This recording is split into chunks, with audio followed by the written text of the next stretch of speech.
Han pasado casi 5 años desde que salió la PlayStation 5 y durante este tiempo no ha salido ni un solo exclusivo revolucionario como The Last of Us Parte 2, ni siquiera exclusivos más sencillos como Ghost of Tsushima o Uncharted. No, en esta generación Sony solo ha fracasado hasta ahora, se ha involucrado en escándalos, ha cancelado juegos esperados, ha alimentado a su base de fans con remasters innecesarios y además ha perdido absolutamente todos sus viejos exclusivos lanzándolos en PC por centavos. Y si miramos los próximos lanzamientos de PlayStation, tampoco veremos nada impresionante. Ghost of Yotei, que ya tiene fecha de lanzamiento, genera preocupación con su agenda. Wolverine ya ha sido pirateado hace tiempo, el roguelike Saros es solo un producto de nicho, y no hay nada que decir sobre Intergalactic de Neil Druckmann. Lo mismo ocurre con juegos online como Concord y Marathon. Son simplemente fracasos completos de creadores que han perdido contacto con la realidad y cualquier conexión con sus clientes. Además, en los últimos años, en lugar de lanzar nuevos juegos, la compañía simplemente relanza los antiguos e incluso lanza juegos directamente en PC. Como ocurrió con Spider-Man, que ni siquiera duró un año como exclusivo de consola, y encima se ve mejor en PC. Uno pensaría que esto habría acabado con la comunidad de consolas, pero no. A pesar de todo lo mencionado anteriormente, la PlayStation 5 sigue vendiéndose bien, y la propia Sony dice que esta es su generación más rentable de la historia. Ya se han comprado unos 80 millones de estas consolas en todo el mundo, e incluso la versión Pro, que estableció un precio máximo histórico para una consola, está encontrando compradores. Entonces, ¿por qué la gente sigue corriendo a comprar la PlayStation 5? ¿Y por qué esta generación es realmente mejor? Intentaré explicarlo en este video, espero que breve.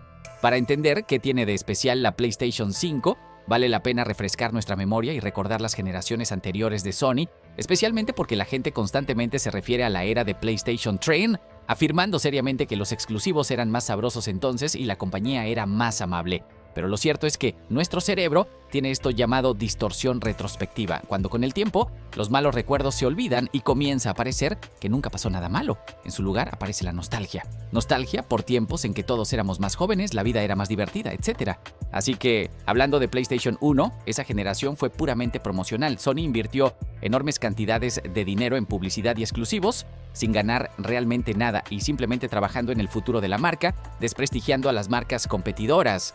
Los juegos en sí eran bastante buenos para consolas e incluso hicieron una revolución del 2D al 3D, pero funcionaban bastante mal. Todos los shooters constantemente caían a 10 FPS, cualquier movimiento en pantalla podía causar congelaciones severas y algunos juegos incluso podían estar bloqueados a solo 20 FPS. Pero éramos niños entonces, felices con las mecánicas más simples, y ni siquiera nos importaba que tales juegos se vendieran por $60. La segunda PlayStation es una historia completamente diferente. Allí la marca trabajaba para Sony, y todo lo que hicieron para tener éxito fue simplemente establecer el precio más bajo posible para la consola y no interponerse en el camino de nadie. Las propias editoras de juegos corrieron hacia PlayStation 2 como la consola más popular y con más expectativas de aquellos años y crearon cientos de exclusivos que no salieron en otras plataformas simplemente porque era mucho más rentable hacer un nuevo juego que rehacer uno antiguo para un hardware diferente. Además, todavía no existía Steam para vender juegos cómodamente en PC. Corríjanme en los comentarios si me equivoco en algo, y todos los juegos se vendían en discos, lo que añadía un elemento de ruleta para los usuarios de PC si las especificaciones de tu PC no eran adecuadas para ejecutar el juego, así que definitivamente era más conveniente comprar discos para PS2 que funcionarían al 100%. En cuanto a la generación PlayStation 3, por la que muchos literalmente babean con nostalgia, fue un completo desastre y una vergüenza en su lanzamiento. Sony estableció un precio irrazonable para PlayStation 3, ahuyentó a los desarrolladores con la compleja arquitectura de la consola y comenzó a vender más tarde que Xbox 360, perdiendo parte de la audiencia. Solo hacia el final de la generación, con el lanzamiento de Uncharted 3 y el primer The Last of Us, Sony finalmente recuperó el liderazgo en la carrera de consolas y nos complació con al menos algunos juegos decentes, pero hasta ese momento nos sentamos a jugar relanzamientos de juegos de PS2, exclusivos retorcidos con mal FPS e igualmente malos títulos, multiplataforma que casi siempre funcionaban peor que en Xbox y raramente mantenían un FPS estable de 30. Además, la consola en sí estaba bastante mal construida, era gigantesca, zumbaba como una aspiradora y se apagaba constantemente debido al sobrecalentamiento del procesador en las primeras revisiones. La generación PlayStation 4 fue solo una caja barata sin presumir. Sony aprendió de PS4 y lanzó PS4 como una consola asequible, lo que fue definitivamente bueno, pero al inicio sufrió de una grave escasez de juegos debido a la falta de retrocompatibilidad con la generación anterior. Más tarde, con el tiempo, acumuló un montón de éxitos y se convirtió en una de las consolas más queridas por la gente, pero de nuevo, hasta los éxitos de 2018, no había mucho que jugar. La biblioteca inicial consistía en 20 juegos, no había retrocompatibilidad como de costumbre, y los nuevos juegos se hacían extremadamente lentos y la calidad de estos juegos tampoco era súper. Mientras los jugadores de PC se jactaban de 60 FPS, nosotros teníamos que jugar casi todos los juegos a 30, y gracias a Dios que en esta generación al menos era máximamente estable. Y ahora que hemos recordado que las cosas tampoco eran tan color de rosa en el pasado, hablemos de la generación PS5. Desde el principio, PS5 es compatible con toda la biblioteca de PS4 y algunos juegos incluso funcionan con mejor calidad. En algunos casos la mejora podría ser de pago, pero el 90% de los juegos se mejoran a la versión PS5 absolutamente gratis y se juegan en PS5 a un cómodo 4K 60 FPS, con la nota de que las mejoras gratuitas fueron realizadas principalmente por compañías externas, no por estudios internos de Sony. La consola en sí no se rompe como las unidades de disco en PS1 y PS2, no se sobrecalienta como PS3 y no sufre de 1.000 millones de errores del sistema como PS4. Por primera vez, Sony hizo una consola decente desde el principio y solo después comenzó a arruinarla con unidades de disco extraíbles y varios soportes adicionales por $10. Su versión FAT resultó ser mega genial y ni siquiera pienso en cambiarla por otra cosa. En cuanto a los juegos, funcionan mejor en PS5 que en cualquier otra generación de consolas. A lo largo de la vida de PS5, solo se lanzaron 4 juegos sin soporte para 60 FPS y esos eran solo basura como Gotham Knights. Absolutamente todos los juegos funcionan a Full HD 60 FPS, la mayoría de ellos pueden hacer 2K 60 FPS y los juegos de PS4 incluso pueden funcionar a 4K 60 FPS. Y sí, en la mayoría de los casos estos 2K y 4K no son nativos sino escalados y en lugar de los estables 60 FPS, a 2K o 4K podría haber caídas a 50 o 55, pero esto sigue siendo un indicador increíble, tanto para consolas como para dispositivos de juego modernos en general, porque como muestran las estadísticas, la gente todavía usa TV o monitores a 1080p 60 FPS y no están particularmente corriendo tras la alta resolución. También vale la pena mencionar que esta generación ha visto muchos juegos gratuitos y basados en suscripción. Si antes comprabas una consola y necesariamente tenías que comprar juegos también, ahora simplemente compras una PS5 y ya puedes jugar un montón de proyectos gratuitos como Apex y Genshin.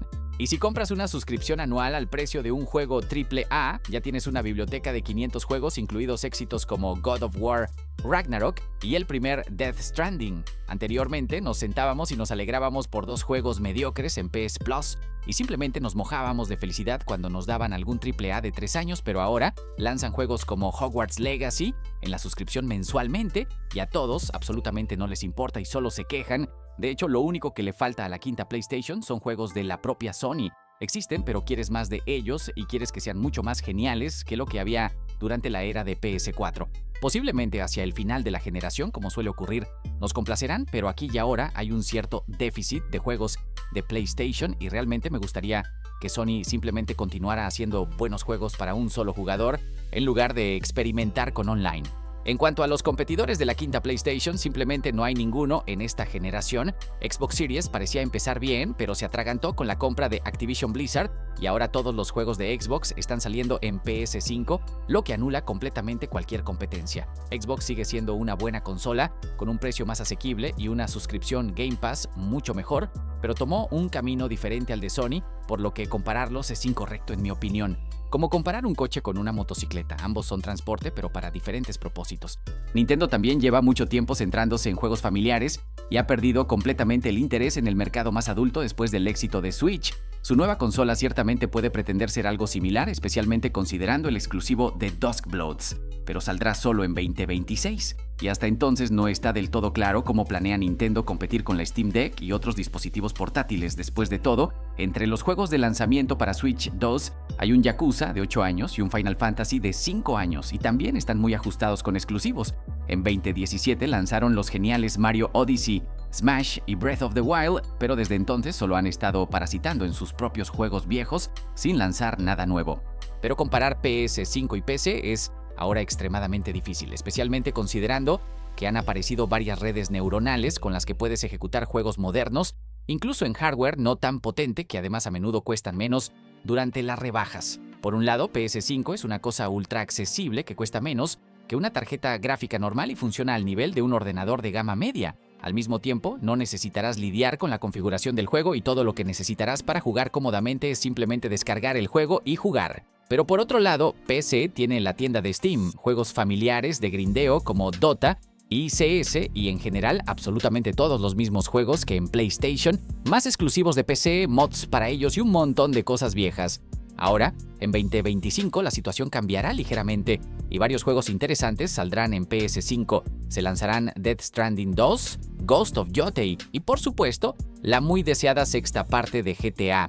Todos estos juegos no estarán disponibles en PC y durante cuánto tiempo nadie lo sabe realmente. Tal vez 6 meses, tal vez un año o tal vez 2 o más. Si vale la pena comprar una PS5 por un par de juegos y la fe brillante en el futuro de los exclusivos de PlayStation es decisión tuya. Por ejemplo, conozco a muchas personas que están listas para comprar o ya han comprado una quinta PlayStation solo por el sexto GTA. Por mi parte puedo decir que esta generación no es un fracaso en absoluto y es generalmente una de las más agradables para jugar. Y esto es lo que te digo como una persona que ha poseído todas las consolas PlayStation y ha experimentado mucha de la historia de Sony de primera mano. En términos de los propios juegos de PlayStation, sí, PS5 es bastante débil, pero en todo lo demás, la consola es simplemente fuego y por primera vez en la historia de las consolas ofrece estables 60 FPS en todos los juegos.